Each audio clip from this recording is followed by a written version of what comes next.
عليكم يا عطيه. عليكم السلام يا محمود. اتأخرت كده ليه؟ اصل الجمح بتاع ام نبيها جهز النهارده، قعدت لما كيلته ودخلته القاعه. وده ايه اللي معاك ده؟ ده كام رغيف وحته جبنه وشويه لبن رايب. والله ام نبيها دي وليها طيبه، بتغديك كل يوم فوق اجرتك، وكمان ساعات تبعت لها العشاء. لا، ام نبيها على فجره احسن من الراجل اللي انت بتشتغل عنده. الحاج بسيوني قطع، ده ما يدفع الاجره اخر النهار الا بالضالين وقليل المقصول منها قرش ولا اتنين، ويقول ما فيش فكه. واخرت قعدتنا يا محمود. احنا جينا البلد دي وعملنا الخص بره منها، لا بحوش حر ولا برد عشان نشتغل اجريه. وهنعمل ايه بس يا عطيه؟ الا انت ما لقيتش حد اتصاحبت معاه؟ اتصاحبت؟ ماني متصاحب مع اللي بيشتغلوا معايا في غيط الحاج بسيوني كلهم. طيب يا اخي ما تجس واحد منهم كده وتكلمه. نكلم مين يا محمود؟ دي بلد ما فيهاش فايده، ما فيهاش ولا نفر من سن 7 الا وهو بيصلي، والعمده والناس الكبار كلهم متفقين سوا لام الزكي من كل زرعه ويوزعوها على الفقراء. اي والله، ده احنا لسه بنكيل جمح ام نبيها وطب شيخ الغفر قال الزكي، قالت مجهزاها يا اخوي وراحت ملفعاه الشوال فيه 3 كيلات. طب تقول لي ايه بقى؟ اجي الواحد من اللي ماسكين على دينهم دول واقول له تعالى اشترك معانا عشان نسرق جوز بهايم من زريبه الحاج بسيوني؟ الحقيقه هي خطر قوي يا عطيه. يا اخي ادي احنا قاعدين وبناكل عيش. لا يا شيخ، مبسوط انت من اللقمه الناشفه دي والحته الجبنه القريش وشويه اللبن الرايب؟ ده جوز بهايم من الجاموس اللي بيتمزمز عند الحاج بسيوني دي ما نبيعوش باقل من 100 جنيه. شوف انت بقى لما يبقى في ايدينا 100 جنيه يبقى شكلنا ايه؟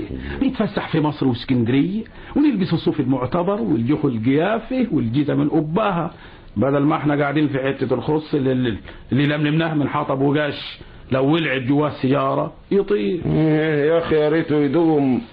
ده شيخ الغفر النهارده بيقول لي الخص بتاعكم ضيق الطريق، زحزحوه لجوه شويه. اتفضل، وان زحزحناه لجوه هي صاحب الغيط يقول ارضي. لا لا لا لا، لازم نشوف لنا طريقه في دليل من اهل البلد يدلنا على مخارج الدوار بتاع الحاج بسيوني ونعمل شغلتنا وتنينا ماشيين. ونكلم مين بس؟ هم ناس البلد دي حيلتهم الا السبح وصلاه الفجر حاضر. انت اللي تقدر يا محمود. اقدر ازاي بقى؟ ايه؟ جرب حدايا كده وانا ارسم لك خط السير.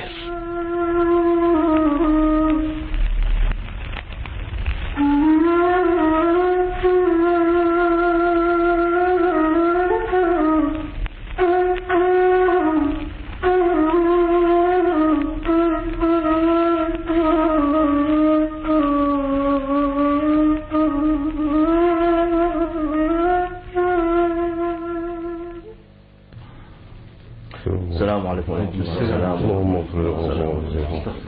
حرما يا حاج بسيوني. جمعا يا عمده. حرما يا حاج. جمعا يا سلطان.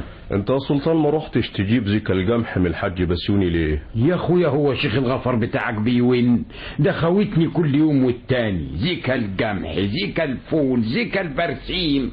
هو البرسيم رغر له زكا؟ ده بتاكل البهاي. يا سيدي بلاش البرسيم، بس هات الجمح والفول. ده الحاج زرع حلبة كمان يا حضرة العمدة. اتفضل يا اخي معلش يا سلطان، روح انت الصبح واللي يدهلك هاته. نديله ايه بس يا عمدي؟ الزكا يا حاج بسيوني ده فرض ربنا. قال يا مزكي حالك يبكي. يا راجل ما تقولش كده، اذكر نعمة ربك. واحنا قلنا حاجة بس المحصول ما فيش يا عمدي، وحياتك الجمح ما جاب عندنا 4 رديب. اهو على قده، ادفع العشر وخلاص. العشر ليه؟ مش الاستاذ الواعظ قال مدام بيروى بالعمالة يبقى نص العشر؟ عمالة ايه يا راجل؟ دي ما كانت الجمعية التعاونية بتروينا كلنا وتاخد على الفدان كيل، وهي كده شوية، ده كيلة وده كيلة، خلص المحصول زي بعضه، بس ادفع اللي تدفعه. انا مش عارف اشمعنا بلدنا يعني دونا عن كل البلاد اللي حواليه طلعت في المطلوع دي.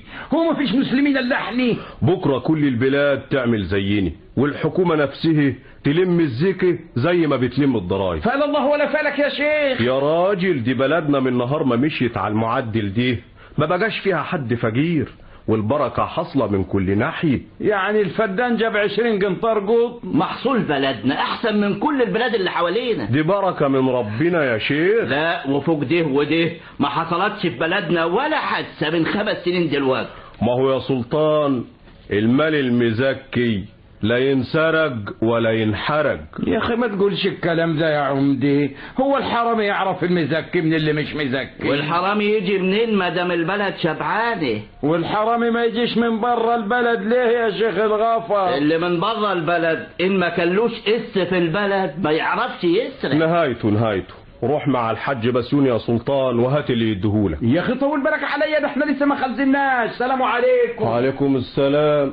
طب انا جاي لك بعد الظهر يا حاج بسيوني تكونوا خزنتم.